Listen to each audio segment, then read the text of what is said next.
LK cooking and ಬ್ಲಾಗ್ಸ್ಗೆ ಸ್ವಾಗತ. ನಾನಿವತ್ತು ತುಂಬ ಸುಲಭವಾಗಿ ರುಚಿಯಾಗಿ ತೊಗರಿಕಾಳು ಸಾಂಬಾರನ್ನ ಹೇಗೆ ಮಾಡೋದು ಅಂತ ತೋರಿಸ್ತಾ ಇದ್ದೀನಿ. ಅದ್ರ ಜೊತೆ ಒಂದಷ್ಟು ತರಕಾರಿಗಳನ್ನು ಕೂಡ ಸೇರಿಸ್ಕೊಂಡು ಈಸಿಯಾಗಿ ಟೇಸ್ಟಿಯಾಗಿ ಮಾಡ್ಕೋಬೋದು. ನಾನಿಲ್ಲಿ 300 ಗ್ರಾಮಷ್ಟು ಹಸಿ ತೊಗರಿಕಾಳು ತೊಗೊಂಡಿದ್ದೀನಿ. ನಿಮಗೆ ಎಷ್ಟು ಬೇಕಾಗುತ್ತೆ ನೋಡಿಕೊಂಡು ಅಷ್ಟು ತೊಗೊಳ್ಳಿ. ಮತ್ತು ಇಲ್ಲಿ 2 ನವಿಲುಕೋಸನ್ನ ಚಿಕ್ಕ ಚಿಕ್ಕದಾಗಿ ಕಟ್ ಮಾಡಿ ಇಟ್ಕೊಂಡಿದ್ದೀನಿ.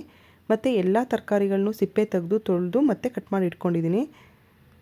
2 ಮೂಲಂಗಿ, 2 ಆಲೂಗೆಡ್ಡೆ ಮತ್ತು 2 ಸೀಮೆ ಬದನೆಕಾಯಿನೂ ಕಟ್ ಮಾಡಿ ಇಟ್ಕೊಂಡಿದ್ದೀನಿ. ಅದ್ರ ಜೊತೆಗೇನೆ ಸ್ವಲ್ಪ ಹೀರೆಕಾಯಿ ಕೂಡ ಕಟ್ ಮಾಡ್ಕೊಂಡಿದ್ದೀನಿ. ತರಕಾರಿನ ಯಾವತ್ತೂ ಕೂಡ ಸಿಪ್ಪೆ ತೆಗೆದು ತೊಳೆದ್ಬಿಟ್ಟು ಆಮೇಲೆ ಕಟ್ ಮಾಡ್ಕೋಬೇಕು.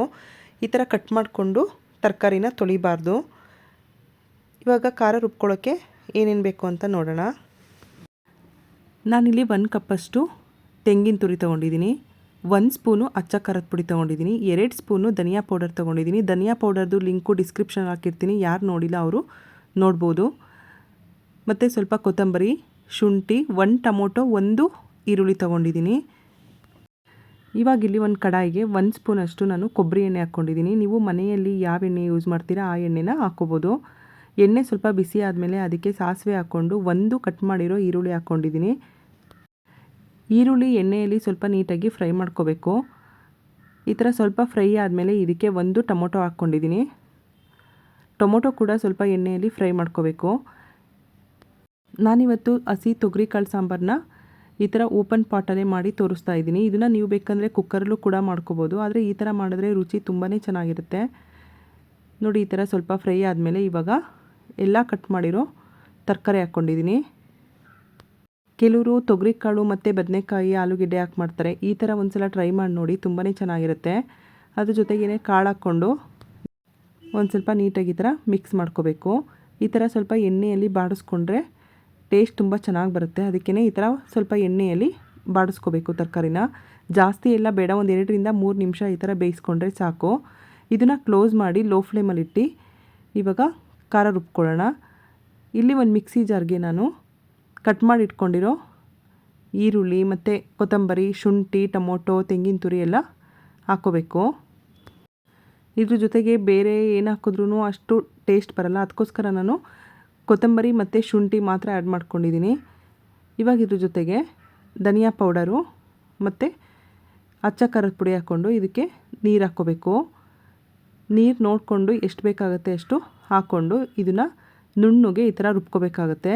ತರಿಯಾಗಿದ್ರೆಲ್ಲ ಸಾಂಬಾರಷ್ಟು ಟೇಸ್ಟ್ ಚೆನ್ನಾಗಿ ಬರಲ್ಲ, ಅದಕ್ಕೆ ನುಣ್ಣಗೆ ರುಬ್ಕೋಬೇಕು. ಇವಾಗ ಇಲ್ಲಿ ತರಕಾರಿನ ಒಂದು ಸಲ ನೀಟಾಗಿ ಮಿಕ್ಸ್ ಮಾಡ್ಕೋಬೇಕು. ಈ ಥರ ಒಂದು 2ರಿಂದ 3 ನಿಮಿಷ ಬೇಯಿಸ್ಕೊಂಡ್ರೆ ಸಾಕು. ನೋಡಿ, ಈ ಥರ ನೀಟಾಗಿ ಒಂದು ಸಲ ಮಿಕ್ಸ್ ಮಾಡಿಕೊಂಡು ಇವಾಗ ರುಬ್ಕೊಂಡಿರೋ ಮಸಾಲ ಹಾಕ್ಕೋಬೇಕು.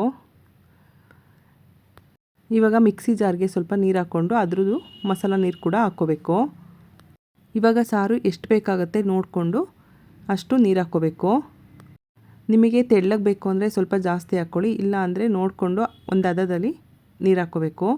ನೋಡಿ, ಈ ಮೆಜರ್ಮೆಂಟಲ್ಲಿ ನಾನು ಹಾಕ್ಕೊಂಡಿದ್ದೀನಿ. ಈ ಕನ್ಸಿಸ್ಟೆನ್ಸಿ ಇದ್ದರೆ ಸಾಕು. ಈ ಥರ ಓಪನ್ ಆಗಿ ಇಟ್ಟು ಬೇಯಿಸೋದ್ರಿಂದ ಸ್ವಲ್ಪ ಸಾಂಬಾರು ಗಟ್ಟಿ ಆಗುತ್ತೆ, ಅದಕ್ಕೆ ನೋಡಿಕೊಂಡು ಸ್ವಲ್ಪ ತೆಳ್ಳಗೇ ಮಾಡ್ಕೊಂಡಿರಿ. ಕುಕ್ಕರೆಲ್ಲ ಮಾಡ್ತೀವಲ್ವ, ಅದ್ರಿಗಿಂತ ಸ್ವಲ್ಪ ತೆಳ್ಳಗಾದರೆ ಸಾಕಾಗುತ್ತೆ. ಇದೇ ಥರ ಸಾಂಬಾರನ್ನ ಕುಕ್ಕರಲ್ಲಿ ಕೂಡ ಮಾಡ್ಕೋಬೋದು, ಆದರೆ ಕುಕ್ಕರ್ಗಿಂತ ಈ ಥರ ಓಪನ್ ಆಗಿ ಮಾಡೋದ್ರಿಂದ ಸಾಂಬಾರು ಟೇಸ್ಟ್ ತುಂಬಾ ಚೆನ್ನಾಗಿ ಬರುತ್ತೆ. ನೋಡಿ, ಈ ಹದದಲ್ಲಿ ಮಾಡ್ಕೋಬೇಕು. ತುಂಬ ಗಟ್ಟಿಯಾಗಿ ಮಾಡಿಕೊಂಡ್ರೆ ಸಾಂಬಾರು ಬೇಯ್ತಾ ಇನ್ನೂ ಗಟ್ಟಿ ಆಗುತ್ತೆ, ಅದಕ್ಕೋಸ್ಕರ ಈ ಕನ್ಸಿಸ್ಟೆನ್ಸಿಯಲ್ಲಿ ಮಾಡ್ಕೋಬೇಕು. ಇವಾಗ ಈ ಥರ 1 ಕುದಿ ಬರೋವರೆಗೂ ಬೇಯಿಸ್ಕೋಬೇಕಾಗತ್ತೆ.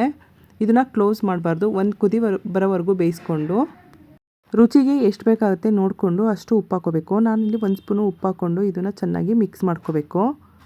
ಈ ಥರ ಚೆನ್ನಾಗಿ ಮಿಕ್ಸ್ ಮಾಡಿಕೊಂಡು ಒಂದು 2 ಕುದಿ ಬರೋವರೆಗೂ ಹೀಗೇ ಬೇಯಿಸ್ಕೋಬೇಕು.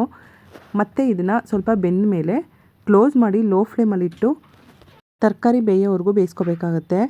ಒಂದು 15 ನಿಮಿಷ ಈ ಥರ ಲೋ ಫ್ಲೇಮಲ್ಲಿ ಇಟ್ಕೊಂಡು ಬೇಯಿಸ್ಕೊಂಡ್ರೆ ಸಾಕು. ನೋಡಿ, ಇವಾಗ ಸಾಂಬಾರು ಆಗಿದೆ. ಇವಾಗ ಇಲ್ಲಿ ತರಕಾರಿ ಎಲ್ಲ ಚೆನ್ನಾಗಿ ಬೆಂದಿದೆ. ಈ ಥರ ಮಾಡ್ಕೊಳ್ಳೋದ್ರಿಂದ ಟೇಸ್ಟು ತುಂಬ ಚೆನ್ನಾಗಿ ಬರುತ್ತೆ. ಮುದ್ದೆ ಜೊತೆಗೆ, ಅನ್ನದ ಜೊತೆಗೆಲ್ಲ ತುಂಬಾ ಚೆನ್ನಾಗಿರುತ್ತೆ. ನೋಡಿ, ನಾನು ಮಾಡಿರೋ ಸಾಂಬಾರು ಈ ಕನ್ಸಿಸ್ಟೆನ್ಸಿಯಲ್ಲಿ ಇದೆ. ನಿಮಗೆ ಇದರಾಗಿಂತ ತೆಳ್ಳಗೆ ಬೇಕು ಅಂದರೂ ಕೂಡ ಸ್ವಲ್ಪ ನೀರು ಹಾಕ್ಕೋಬೋದು. ನೋಡಿ, ಇವಾಗ ಆಗಿದೆ ಇದು. ಇವಾಗ ಸರ್ವ್ ಮಾಡ್ಬೋದು. ನೋಡಿ, ಎಷ್ಟು ಚೆನ್ನಾಗಿರುತ್ತೆ ಅಂದರೆ ಒಂದು ಸಲ ಟ್ರೈ ಮಾಡಿ ನೋಡಿ. ಈ ಥರನೂ ಕೂಡ ತುಂಬಾ ಟೇಸ್ಟಿಯಾಗಿರುತ್ತೆ. ಅನ್ನ ಜೊತೆಗೆ ಸಾಂಬಾರು ತುಂಬಾ ಟೇಸ್ಟಿಯಾಗಿತ್ತು. ಮುದ್ದೆ ಜೊತೆಗೂ ಕೂಡ ಅಷ್ಟೇ ಚೆನ್ನಾಗಿರುತ್ತೆ. ನೀವು ಕೂಡ ಒಂದು ಸಲ ಇದೇ ಥರ ಟ್ರೈ ಮಾಡಿ ನೋಡಿ. ಹಸಿ ತೊಗರಿ ಕಾಳು ಬದನೆಕಾಯಿ ಆಲೂಗೆಡ್ಡೆ ಜೊತೆ ಮಾತ್ರ ಅಲ್ಲ, ಈ ಥರ ಮಾಡಿದ್ರೂ ಕೂಡ ಅದ್ಭುತವಾಗಿರುತ್ತೆ. ಹಸಿ ತೊಗರಿ ಕಾಳಲ್ಲಿ ಬಸ್ಸಾರು, ಉಪ್ಸಾರು, ಸೊಪ್ಪಿನ ಸಾಂಬಾರು ಜೊತೆ ಎಲ್ಲ ಮಾಡ್ತಾರೆ. ಅದರಿಗಿಂತ ಈ ಸಾಂಬಾರು ತುಂಬ ಟೇಸ್ಟಿಯಾಗಿರುತ್ತೆ. ನೀವು ಒಂದ್ಸಲ ಟ್ರೈ ಮಾಡಿ ನೋಡಿ. Thank you.